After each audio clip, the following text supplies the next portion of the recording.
학개서 2장 1절로 9절 말씀입니다.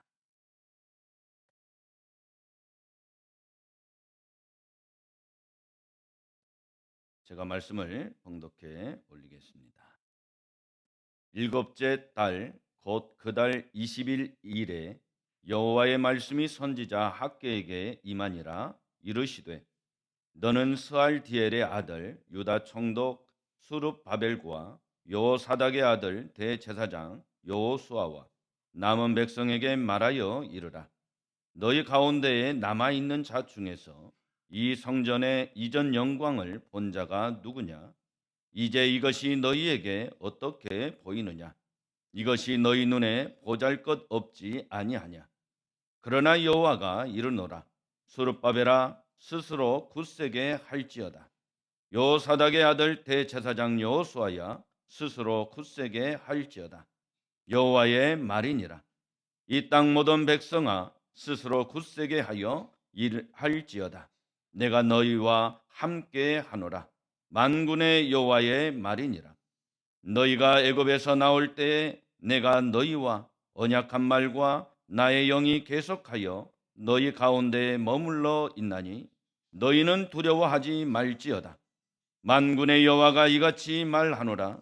조금 있으면 내가 하늘과 땅과 바다와 육지를 진동시킬 것이요 또한 모든 나라를 진동시킬 것이며 모든 나라의 보배가 이르리니 내가 이 성전에 영광이 충만하게 하리라. 만군의 여호와의 말이니라.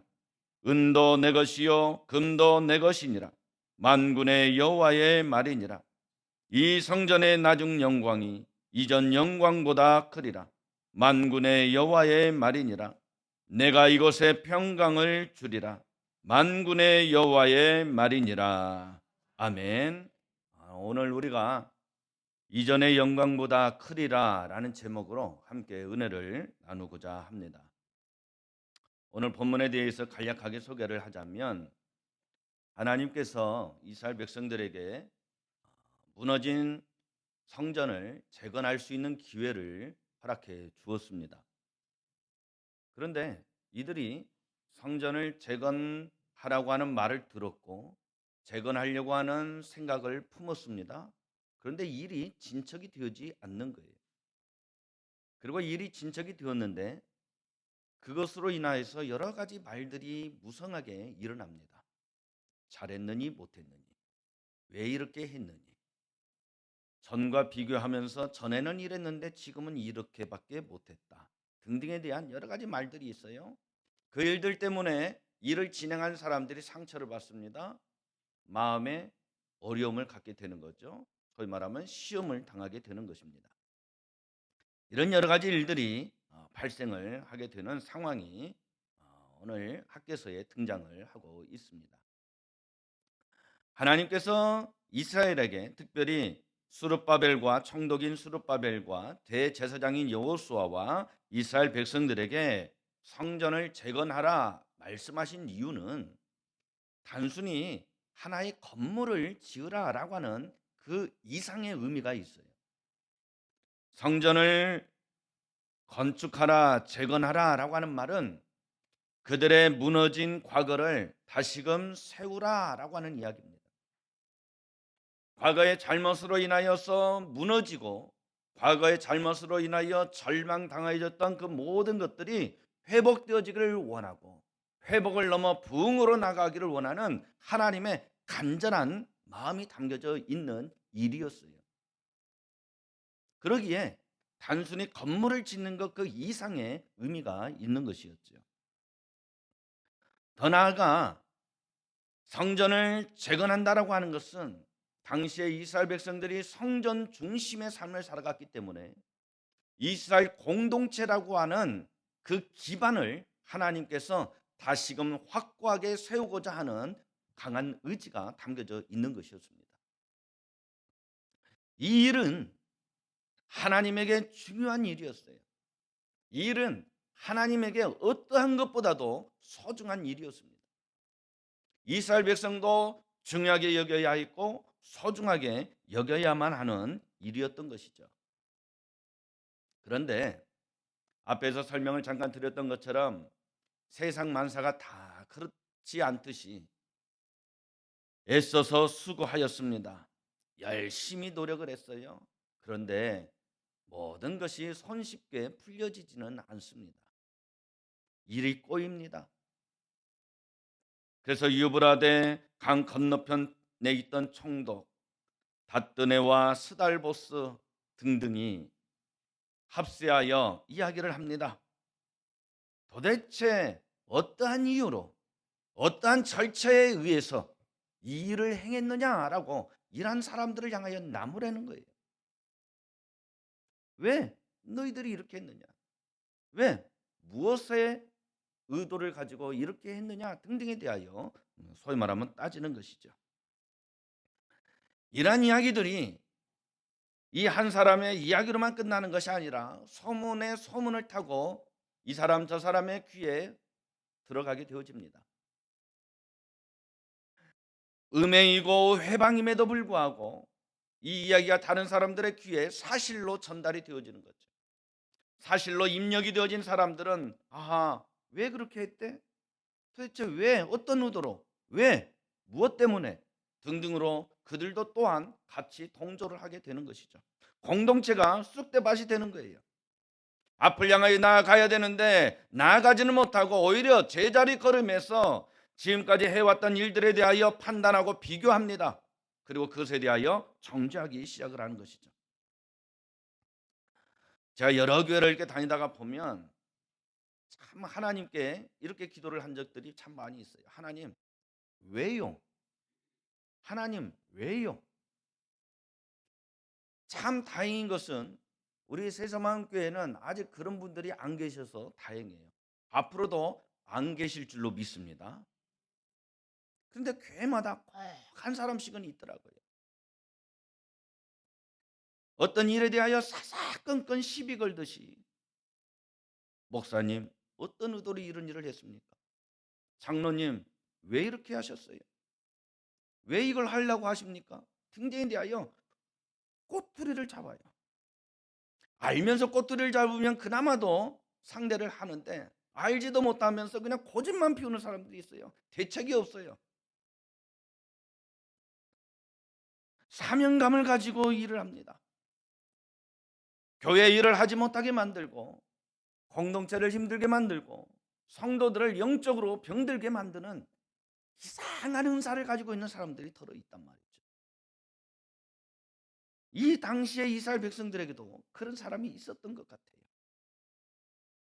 하나님은 이스라엘을 통해서 성전을 재건하기를 원하고 성전을 재건함으로 인하여서 이스라엘 공동체가 하나로 뭉쳐지기를 원하고 그들이 이전에 잘못하고 실수하여서 하나님을 떠나였었는데 이제는 하나님 중심의 삶을 살아가 하나님 안에서 하나님이 공급하여 주시는 은혜와 복을 누리며 살아가기를 하나님은 원하는데 아직도 정신을 차리지 못하고 과거에 집착하고 과거에 매이고 과거와 오늘을 비교하며 왜 오늘에 대하여 저평가를 내리며 그 일에 대하여서 이러쿵저러쿵 말하는 한심한, 하나님 편에서 볼 때는 한심한 신세에 놓여져 있는 이스라엘 백성들, 하나님 입장에서는 얼마나 답답하겠어요. 철학자 키에르케고르가 한 말이 있어요. 비교는 모든 비극의 원인이다 라고 하는 말을 했어요. 비교는 모든 비극의 원인이다 그랬어요. 이 말은 자꾸만 우리가 과거와 현재를 비교하는 것은 좋지 않다는 것이에요. 물론 과거를 아예 송두리째 무시해버리자, 과거를 아예 잊어버리자 라고 하는 그런 차원에서 드리는 말은 아닙니다. 과거가 우리에게 반면교사가 되어져야 하는 것은 분명한 사실이에요. 그러나 과거의 발목이 잡혀서는 안 된다는 거예요. 과거에 여러분들이 살아오면서 당한 여러 가지 아픔과 상처들이 있어요. 그 아픔과 상처가 오늘을 살아가는데 우리의 발목을 잡고 우리의 생각을 붙잡고 우리의 비전을 송두리째 망가뜨리게 해서는 아니 된다라고 하는 차원에서 드리는 말씀이에요. 왜요? 그건 곧 비극으로 연결되어지기 때문에 그렇습니다. 지금을 비교하면, 그때와 지금을 비교하면 자꾸만 이러쿵저러쿵 하면서 감정의 균열이 생깁니다. 그 감정이 짙어집니다. 더 이상 일할 동력을 상실하게 됩니다. 의기소침해지고 위축되어지고, 그래서 결국은 비극적인 결말을 경험하게 되어진다라고 하는 것이죠. 그러기에 키에르케고르가 한 말은 비교하지 말라는 거예요. 비교하지 말라. 우리의 일상생활도 그러지만 신앙생활도 마찬가지인 거예요. 자꾸만 과거와 오늘을 비교합니다. 비교해서 반면교사 삼고 오늘의 문제점이 무엇이고 보완해야 될 것이 무엇인가를 통하여서 오늘을 충실하게 살고 미래를 향하여 전진해 나가면 그나마 다행인데, 자꾸만 과거 예전에는 이랬는데. 요즘 젊은 아이들이 싫어하는 게 라떼지요. 우리 아들 군대에 있는데 하루에 한 번씩 통화를 하거든요. 나 때는 그러면 싫어해요. 아버지 그래요. 제 말을 막아요. 요즘 젊은 애들이 싫어해요. 근데 가만히 돌이켜 보니까 젊은 애들만 싫어하는 것이 아니라 나도 싫어하더라고요. 여러분들도 싫어하지요. 여러분들도 나이가 많으신 분들이 나 때는 그러면 여러분 기분 좋습니까? 안 좋아하잖아요. 어느 누구도 과거에 유쾌했던 기억과 어떠한 사실들은 좋아하겠지만, 그러나 아픔과 상처들, 괴로운 일들은 좋아하지 않아요. 그래서 우리가 발목이 잡혀서는 아니 된다라고 하는 것이죠. 이런 이야기가 있습니다. 어느 날 나무꾼이 산에 나무를 하러 올라갔어요. 나무를 하러 올라갔다가 칡농쿨을 발견한 겁니다. 아주 튼실하고 아주 굵기도 두껍고, 봐봐야 알겠지만 그러나 눈으로 경험상으로 볼 때 아주 길고 상품 가치가 높아 보이는 칡농쿨을 발견한 거예요. 그래서 이 나무꾼이 칡농쿨을 캐려고 땅 밖으로 튀어나온 칡농쿨을 손에 잡고 힘껏 당겼습니다. 그런데 웬걸, 이게 칡농쿨이 아니라 호랑이 꼬리였어요. 호랑이 꼬리를 잡고 마구 흔드니까 누가 놀랬겠습니까? 호랑이가 놀랐어요. 호랑이가 놀라가지고 나무꾼을 쳐다보니까 이번엔 누가 놀랍니까? 나무꾼이 놀랐죠. 놀란 나무꾼이 다급하게 나무 위로 올라갔습니다. 호랑이를 피하여. 그러니까 놀란 호랑이가 이 나무꾼에게 보복하기 위하여 나무를 마구 흔들어댑니다. 나무꾼이 나무 위에서 그만 떨어지고 말지요. 근데 떨어졌는데 하필이면 나무꾼이 호랑이 등에 떨어진 거예요. 누가 놀랐겠습니까? 호랑이도 놀라고 나무꾼도 놀란 거죠. 호랑이가 놀란 나머지 등 위에 올라타 있는 이 나무꾼을 떨어뜨리기 위해서 몸을 이리저리 흔듭니다. 그래도 안 되니까 호랑이가 나무꾼을 떨어뜨리기 위해서 힘있게 질주를 합니다. 앞을 향하여 힘있게 달려갑니다. 나무꾼은 놀랐지만은 떨어지면 죽게 되어지니 안 떨어지려고 호랑이 등을 꽉 붙잡습니다. 호랑이 등을 꽉 껴안은 나무꾼, 호랑이 등에 타고 호랑이는 떨어뜨리기 위해서 열심히 질주합니다. 그 여름날 논에서 열심히 구슬땀을 흘리며 일을 하고 있던 그의 친구가 그 광경을 보았어요. 그 광경을 보니까 기가 막히고 어이가 없는 것입니다. 자기는 열심히 땀 흘리면서 일을 해도 이 모양인데, 저놈은 부모 잘 만나고, 저놈은 팔자가 좋아가지고 그냥 노는 것도 아니고 호랑이 등에 올라타 호랑이 놀이를 하고 있다고 자기 신세를 한타는 거예요. 이놈의 팔자. 호랑이 뒤 위에 올라타 있는 나무꾼, 생사의 기로가 놓여 있는 거예요. 떨어지면 죽는 것입니다. 살기 위해서 매달려 있는 것이지 놀이가 아니거든요. 그러나 이 농부의 눈에는 뭘로 보여요? 놀이로 보이는 거예요. 비교라고 하는 것은 이런 큰 차이가 있는 거예요. 비교라고 하는 것은 객관적인 것이 아니라 주관적인 것입니다. 아무리 내가 객관적으로 이야기하지만 그 객관적으로 말하는 것조차도 무엇이냐? 주관적인 거예요. 그러기에 비교라고 하는 것은 어느 정도는 우리에게 도움을 줄 수 있으나 완벽한 해답은 되어줄 수가 없는 것입니다.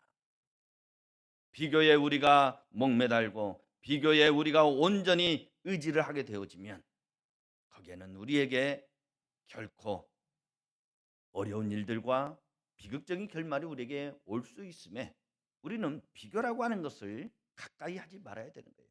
좋아해서도 아니 되는 것입니다.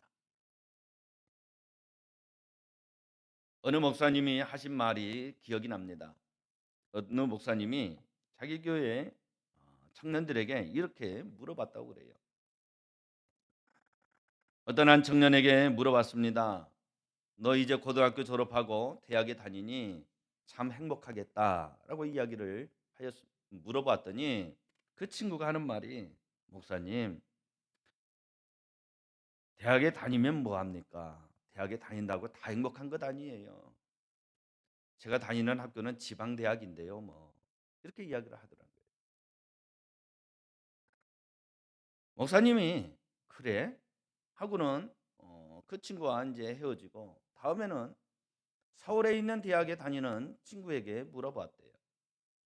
너는 지방 대학이 아니라 서울에 있는 대학교를 다니니까 참 좋겠다, 행복하겠다라고 물어보니까 이 친구가 하는 말이 목사님, 서울에 있는 대학 다닌다고 다 행복합니까? 서울에 있는 대학 다니면 뭐예요?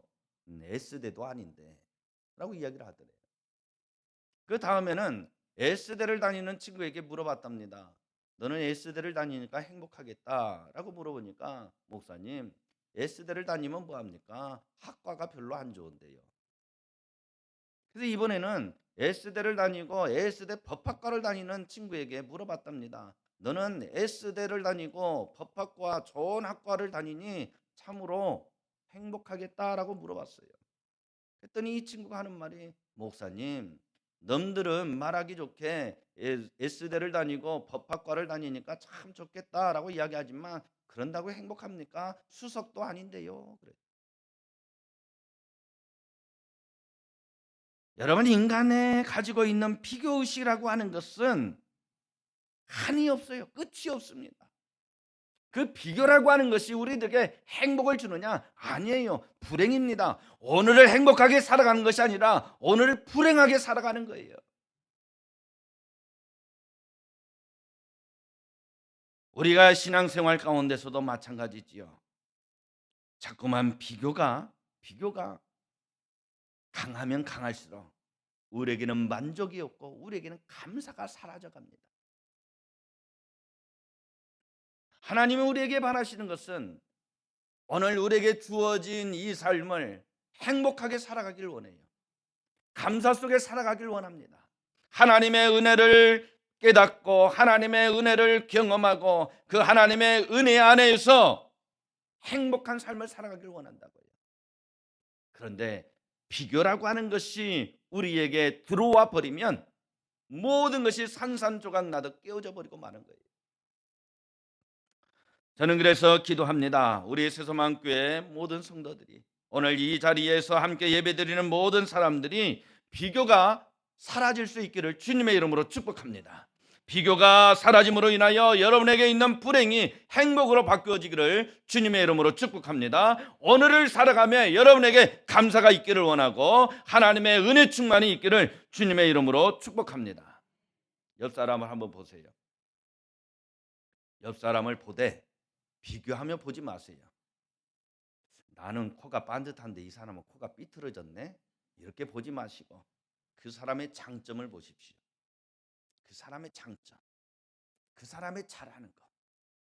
그래서 교회 가정에서도 교회에서도 바깥에서도 그 사람의 못하는 것을 가지고 왜 이렇게 했어? 어? 지적하지 말고 그 사람의 잘하는 걸 가지고 칭찬을 많이 해주는 거예요. 자녀들도 마찬가지죠. 너 왜 이렇게 했어? 이렇게 하라니까. 이것은 아주 교육적인 방법에 있어서 아주 핫질의 교육 방법이에요.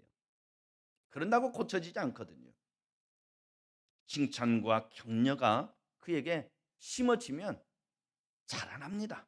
콩나물을 보십시오. 물을 주면 밑으로 다 밑구녕으로 빠져나가는 것 같아도 콩나물은 어떻게 돼요? 자라요.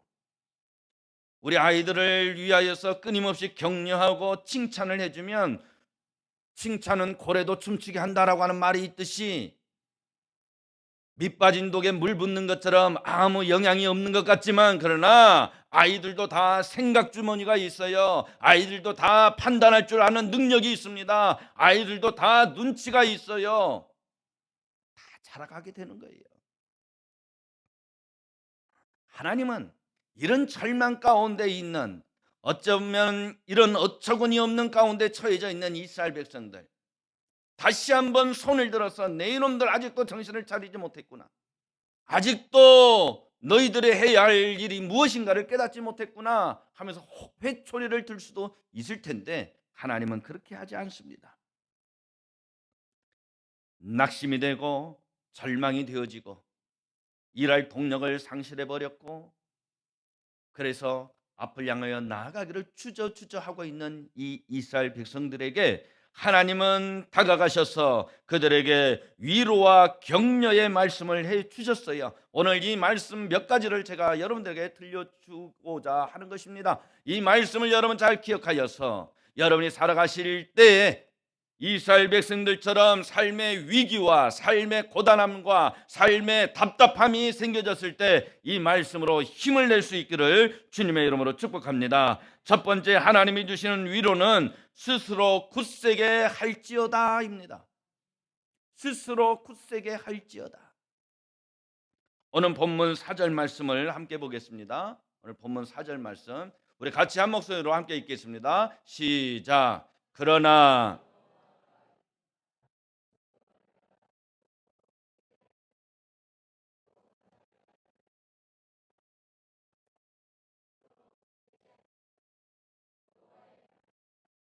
이 땅 모든 백성아 스스로 굳세게 하여 일할지어다. 내가 너희와 함께 하노라. 만군의 여호와의 말이니라. 아멘. 여러분 여기에 스스로 굳세게 할지어다 라고 하는 말이 세 번이나 반복되어 나오고 있어요. 그러니까 세 번 반복되어 나온다라고 하는 것은 그만큼 하나님의 간절함과 하나님의 강한 의지가 포함되어져 있는 것입니다. 이스라엘 향한 하나님의 마음이 어떤 마음인지가 고스란히 드러나 있는 대목인 거예요. 스스로 굳세게 할지어다. 왜? 그러면 하나님은 이스라엘 백성들에게 스스로 굳세게 할지어다라고 말씀을 하셨을까요? 그 이유는 그들의 마음이 단단하지 못하기 때문에 그래요. 또 그들이 하나님의 일을 행함에 앞서서 그들의 마음이 단단해야만 했기 때문에 그래요.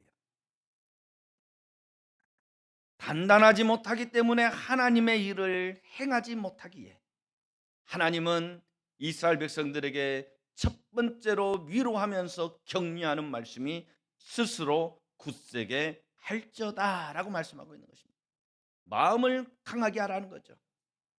하나님께서 여호수아에게 모세의 후계자가 되어져서 이스라엘 백성들 이끌고 나아갈 때에 가나안 동편 모압 땅에 있을 때 그에게 처음으로 하신 말씀이 무엇입니까? 마음을 강하게 하고 담대히 하라 그랬어요. 굳세게 하라라고 말씀하고 있습니다. 우리가 신앙생활을 하는데도 마찬가지지요. 마음을 굳세게 해야 되는 거예요. 제가 이번 다니엘 기도회를 하는데요. 지금 5일 됐죠. 참 하나님의 은혜가 있어요.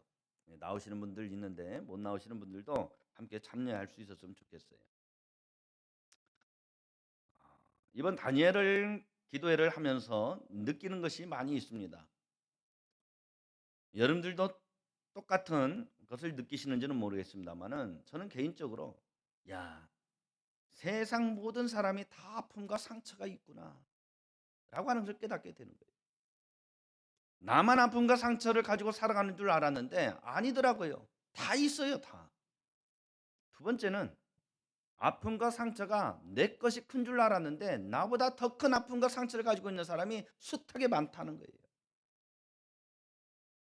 그러니까 그전에는 얼마나 교만하고 얼마나 기고만장하고 그랬는데 이것을 깨닫고 나니까 겸손해지는 거예요. 또 하나는 오직 은혜로 살아갈 수밖에 없구나. 오직 은혜가 있어야만 살 수 있겠구나라고 하는 것을 간증자들을 통해서 느끼게 되는 거예요. 예배해야 되고 기도해야 되고 주의 말씀 뜻대로 살아가야 거기에 진정한 해답이 있고 거기에 문제의 해결이 이루어질 수 있음을 깨닫게 되는 것이죠.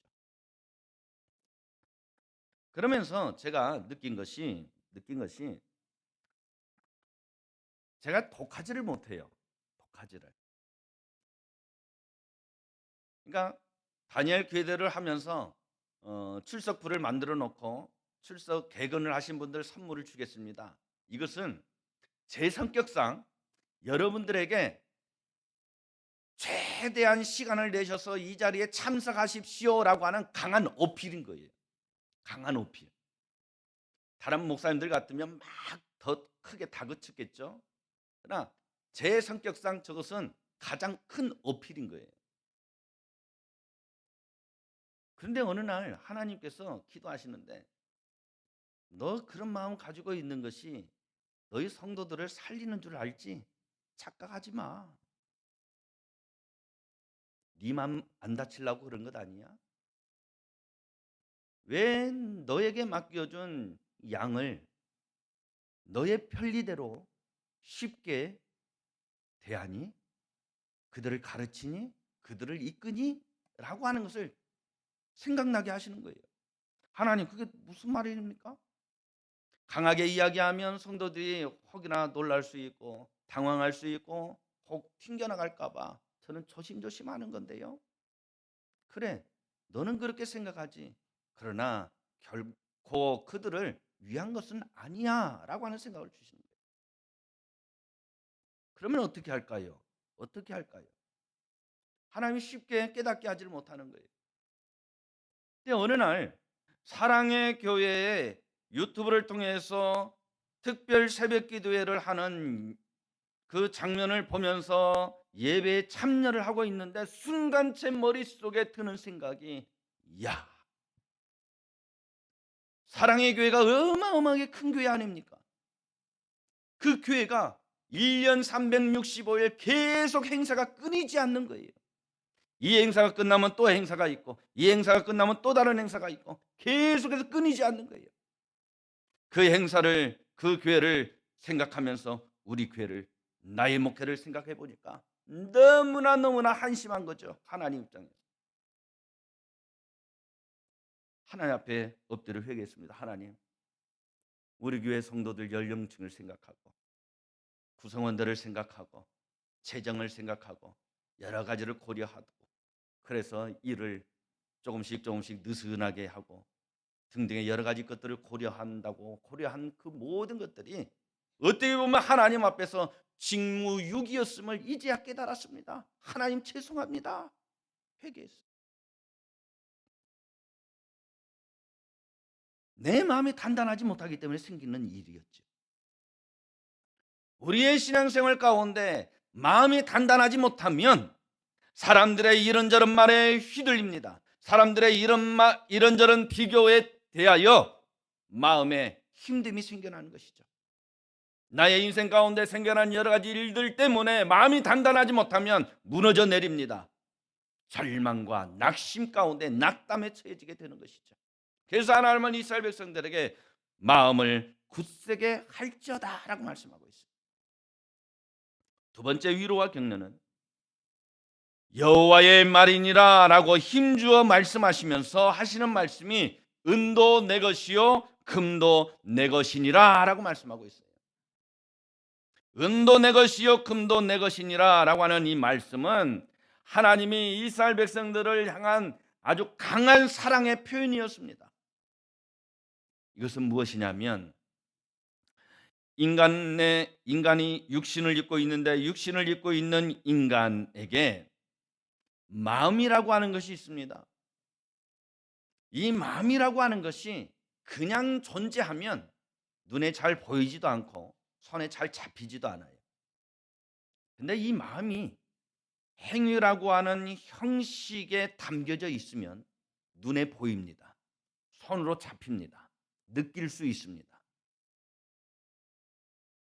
하나님이 은도 내 것이요 금도 내 것이다 라고 하는 이 말씀은 모든 재물의 주인이 누구냐? 나라고 하는 것을 말씀하시면서 너희들이 나를 의지하고 나를 믿는 그 믿음, 그 마음을 내가 눈으로 볼 수 있도록, 느낄 수 있도록, 경험할 수 있도록, 체험할 수 있도록 너희들의 부족한 것이 무엇인지를 내가 살피고 아니 채워주겠다, 공급해 주겠다라고 하는 하나님의 약속의 말씀인 거예요. 이건 이스라엘 백성들에게 있어서 아주 놀랍기도 하고 대단한 약속인 것이죠. 성전을 재건하면서 필요한 물질적인 요소들이 왜 없겠습니까? 많이 있었겠지요. 그것 때문에 일을 주저하고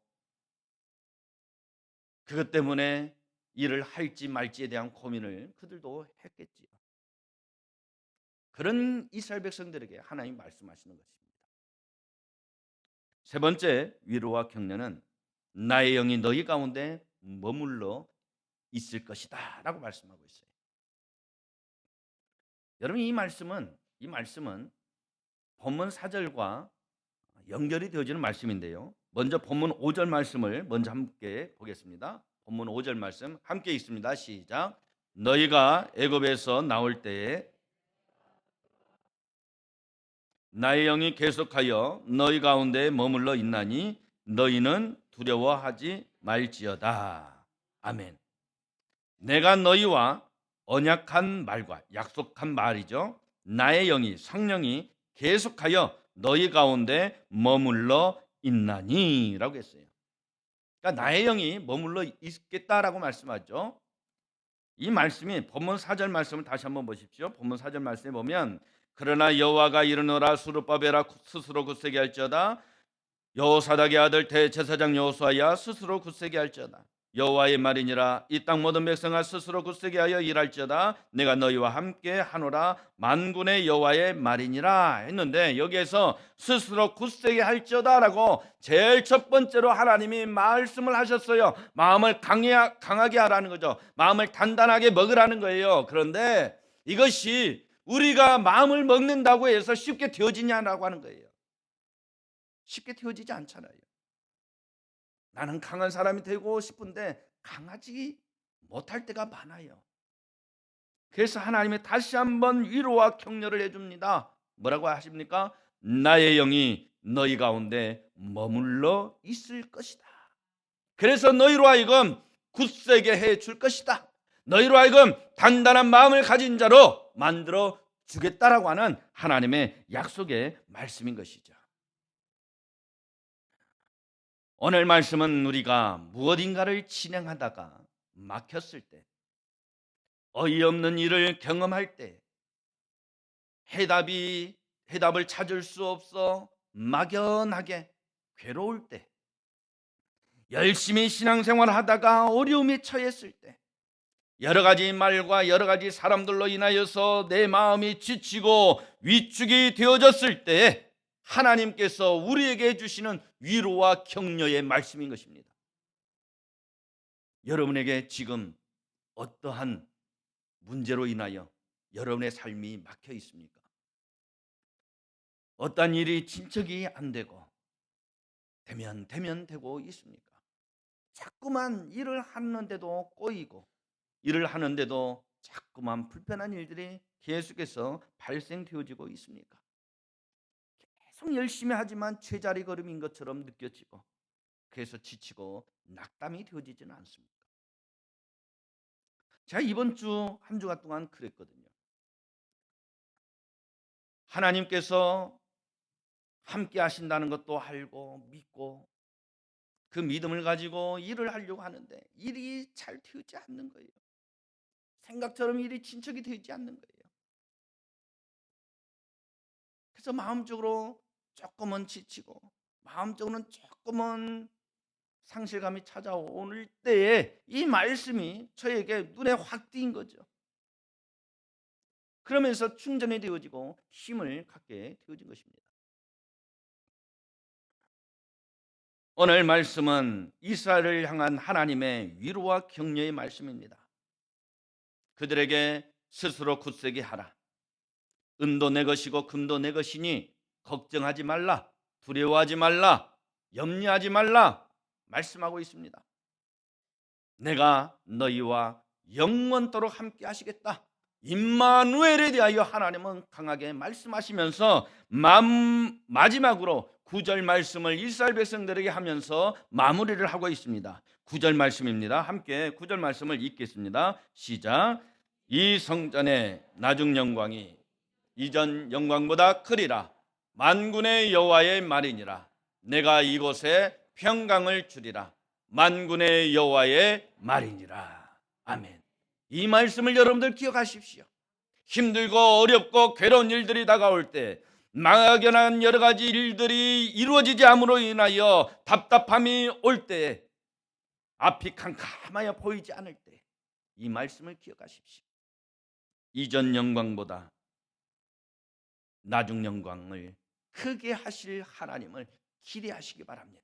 그 하나님을 믿으시기 바랍니다. 그리고 내가 이곳에 평강을 주리라 했습니다. 우리가 낙심하고 절망하고 우리가 어이없어하는 그 상황 가운데 하나님은 우리에게 다가오셔서 우리에게 선물을 주십니다. 어떤 선물이요? 평강의 선물을 주실 것입니다. 그러므로 우리가 해야 할 일은 그런 상황들이 찾아왔을 때 인간적으로 어찌할꼬 바둥바둥 거리며 이리저리 헤매고 돌아다니는 인생이 아니라 하나님을 믿는 이로써 하나님을 바라보고 하나님께 기도하고 하나님께 질문을 던지고 하나님으로부터 그 답을 얻는 음성을 듣는 겸손한 신앙으로 자세를 가지고 살아가야 할 것입니다. 그런 저와 여러분이 되어질 수 있기를 주님의 이름으로 축복합니다.